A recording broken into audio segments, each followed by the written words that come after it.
See, it's going down. It's going down like young Jock. I'm telling you, Caitlin Clark was pissed off. She was not happy with the substitutions being taken out every 2 minutes, and she voiced it after the game. She slammed Stephanie White in the Indiana Fever, said, hey, look, I didn't know nothing about this. This was not a part of my plan.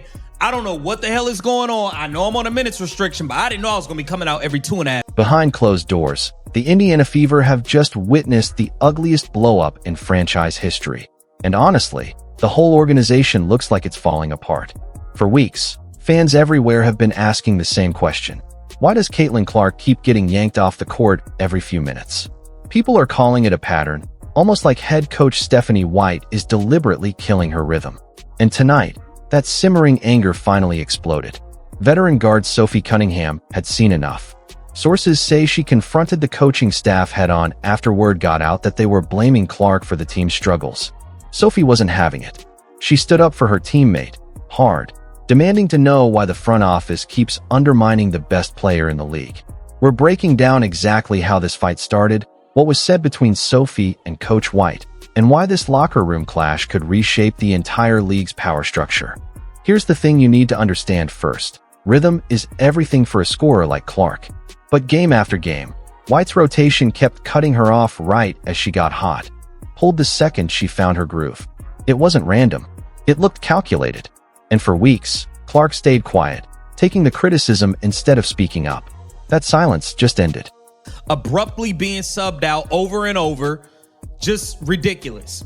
This is in the article on the Indy Star by Chloe Peterson. Okay, here it says, Clark did not look like her usual self on Wednesday, playing in 2 to 3 minute spurts as a condition of her minutes restriction, something she said when asked about that setup. She said, that was not my decision. That was somebody else's decision. That wasn't on me. I ain't want to do that. That was somebody else's decision. She was also quoted as saying, it's really hard when you're playing 3 minutes, sub out 3 minutes, then you're on the bench. Clark said, it's really, really hard to get in the flow. For the most part, I got good looks. Some of them went, some of them didn't. I probably didn't get to have a feel for the game as I usually do. It's just really, really hard for me to play in that scenario. But overall, my body feels great. So that's the positive I can take from today. So she let it be known. And I said that. That's why I said, I'm not tripping over her missing shots.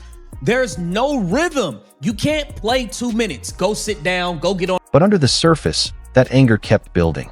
The coaching staff badly misread the room. They figured the players would just take it. No pushback, no problem. Big mistake. Every time they targeted the face of the franchise, they pushed the rest of the locker room further away. Then came the moment everything cracked. It happened in a tense post-game meeting. Coach White stood in front of the whole team and, instead of owning the team's problems, turned around and blamed Clark's aggressive style for it all. It felt less like coaching and more like a setup, an attempt to isolate the star and pressure her into backing down. That's when Sophie Cunningham had enough. Are you expecting a player to have a rhythm and play well? Your star player, the best player on your team, the face of the league. With this, I understand a minutes restriction. But if this was the plan, you should not have played her at all. This is a horrible plan. This is not setting up your star player for success. This is sabotage. This is setting someone up for failure. Make no mistake about it. And then you got Stephanie White subbing Caitlin Clark out left and right. Look at this. Caitlin Clark is ready to sub in. And Stephanie White's just going to pull her from the check-in table. Caitlin Clark's there to sub in. And now, boom, she's just go back to the bench. I mean, it's ridiculous. And then they brought in, I believe they brought in Lexi Hall or Sophie Cunningham instead after this alongside Michaela Timpson. I mean, it's just ridiculous what is going on. Just go back to the bike. Like, how is she going to play well in this type of setup? It is ridiculous. Okay, this is the article courtesy of Chloe Peterson on the Indy Star. Why Caitlin Clark struggled in return from back injury, suffered 2 weeks. Before White could even finish, Sophie snapped. She wasn't staying quiet. Not this time. Sophie stepped right into the middle of the room, threw professional protocol out the window, and looked Coach White dead in the eye. She wanted answers. Why does the staff keep turning on Clark over and over? And Sophie didn't hold back. She called out what she believed was real jealousy and resentment coming from the coaching staff. Her message was loud and clear to everyone standing there. The real problem with the Indiana Fever isn't Caitlin Clark. Clark told the Indy Star and ESPN following the 106-92 loss, "Even though my workouts have been hard and I've responded well to those, you just don't know when you get into a game environment. Obviously, I'm such a competitor. I think I can play more, but sometimes that can get you in trouble. It's a long season. It's a long year, and a couple of games like this isn't going to mess you up.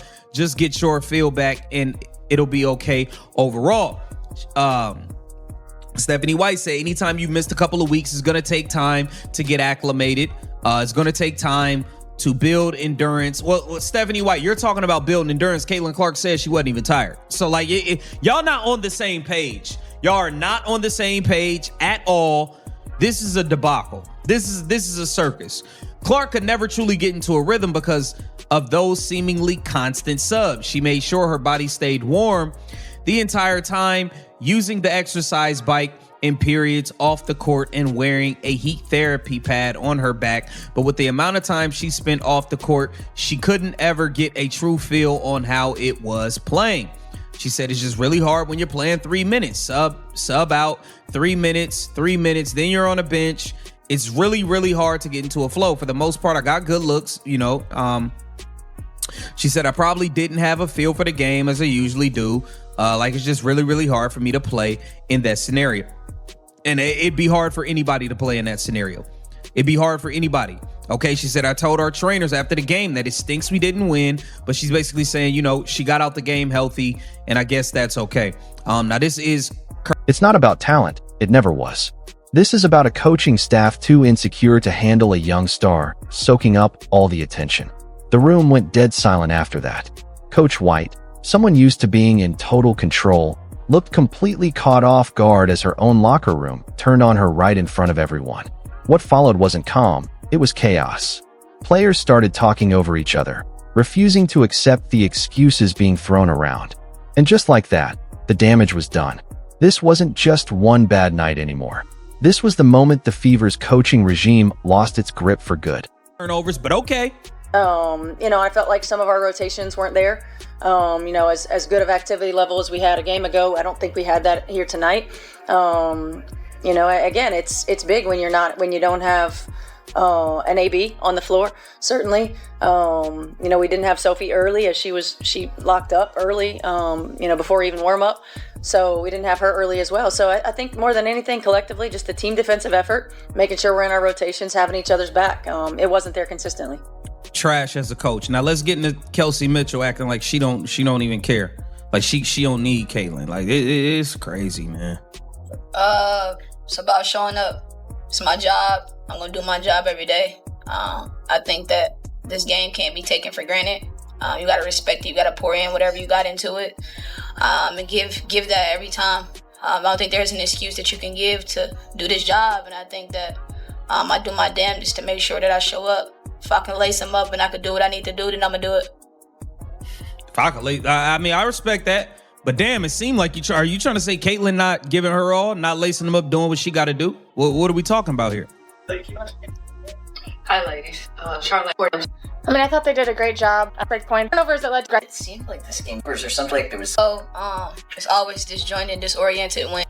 By choosing ego over unity, the Fever's coaching staff may have just signed the death warrant for this entire franchise's culture. And people are noticing.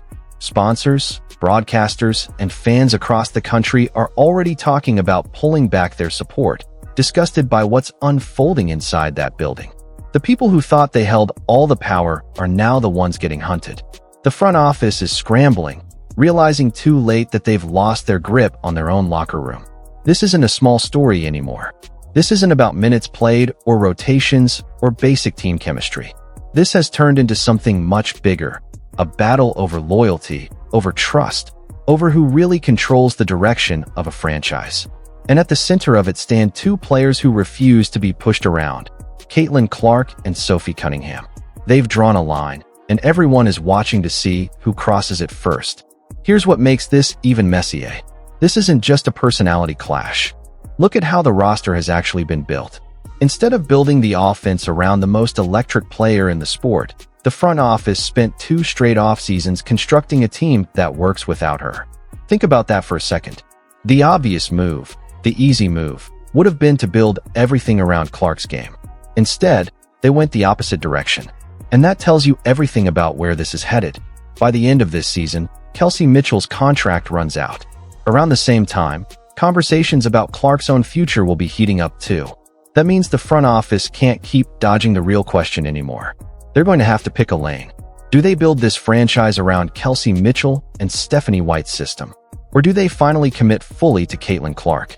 And yes, Stephanie White belongs in that conversation, not because there's some deep personal hatred between her and Clark. Most signs suggest there isn't. But because their basketball philosophies just don't line up. They see the game differently. One believes in a certain style of structure and pace. The other is a generational scorer who thrives on freedom and rhythm. Sometimes 2 good basketball minds simply don't mesh on the same court, and that appears to be exactly what's happening here.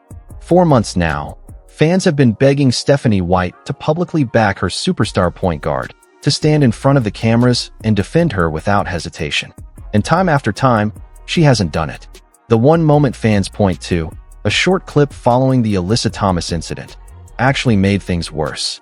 Instead of clearly standing behind Clark, White seemed to walk back her own comments. And somehow the conversation shifted towards sympathy for Alyssa Thomas, even though it was Clark who took the hit.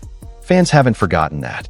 And it's part of why trust between the locker room and the coaching staff has completely broken down.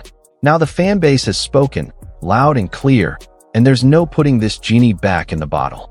The locker room fracture is real, it's public, and it's not getting patched up with a quiet meeting behind closed doors. A reckoning is coming, and it's going to play out in front of everyone. No hiding, no spin, just accountability. So now the real question hangs over this entire organization. Does ownership step in and make a change at the top before this situation spirals completely out of control? Or does this superstar duo, Clark and Cunningham, force change themselves, standing their ground until the front office has no choice but to listen? Because right now, this isn't just a basketball disagreement anymore. This is a power struggle. On one side, you have a front office and coaching staff trying to hold on to control, trying to manage the story, trying to protect their own authority. On the other side, you have players who are done staying silent, done accepting blame that isn't theirs, done watching the most marketable, most talked about star in the sport get treated like the problem instead of the solution. And when a locker room reaches this point, when veteran leadership stops trusting the coaching staff, when players start openly questioning decisions in front of teammates, that's usually not something that fixes itself quietly. That's the kind of moment that changes the entire direction of a franchise. Teams have blown up over far less than this. Think about the stakes here too. Caitlin Clark isn't just a player. She's become the face of a growing, rapidly expanding league. Every game she plays pulls in massive attention, massive ticket sales, massive media coverage. When a story breaks about how she's being treated inside her own locker room, that story doesn't stay contained. It spreads across every platform, every broadcast, every conversation about the sport. And that means every decision made from here forward, whether it's about coaching, about roster construction, about loyalty, is going to be judged under a microscope that's only getting bigger. So where does this go from here? Does the front office finally wake up and make the hard call, even if it means admitting they got the culture completely wrong? Or does this internal standoff keep building, week after week, until something breaks in a way that can't be quietly cleaned up? One thing is certain. Nobody involved in this story gets to walk away pretending nothing happened. Not the coaching staff, not the front office, not the players. Every single choice made from this point forward will be remembered, dissected, and judged by a fan base that is done being patient. This locker room war isn't cooling down. It's heating up. And the next move, whoever makes it, could end up reshaping the future of this entire franchise. If you don't want to miss how this plays out, make sure you hit that subscribe button and turn on notifications right now. Because this story is far from over, and the next chapter could be the biggest one yet.